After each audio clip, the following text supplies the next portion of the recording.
Welcome to TechPro Hardware. Today we're going to be talking about the i9-9900K and why I chose it for my system. This is an excellent processor, 9th gen.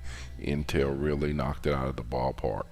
I know a lot of people say, well, the 8700K is similar, and yes it is, but this is just a notch above.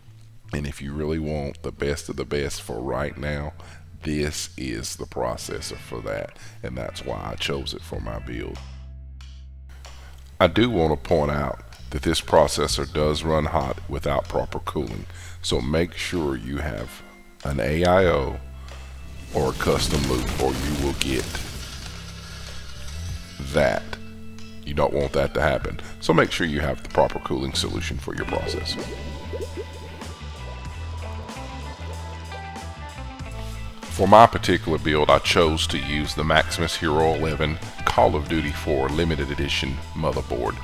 It performs great, looks great, and it came with Call of Duty 4 for free. Anyway, let's get back to the processor. Basically, I was able to get my 9900K stable at 5.1 gigahertz throughout all my testing. It never crashed, never blue screened. I'm happy with that overclock. As you can see, my temperatures range in the mid 70s to high 70s, never think anything above that.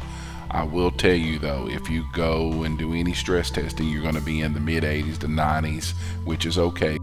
Now I'm going to tease you with some footage of some of the parts that are going to go into the build in a future video that's going to be uploaded really soon. So check back and subscribe to see this build in its full glory. As you can see, I did not spare any expense on the parts that I chose for this system, as I want it to last me a while. I'm going to be doing a lot of editing, a lot of gaming, hope to do some streaming, and this is going to do me well for the future. So if you're interested to know more about this build, check the link in the description below for the full footage of the complete ultimate build that I'm working on. I look forward to getting it done, and I hope you look forward to seeing it real soon. So in the meantime, check out some of this B-roll of some of the parts I've used.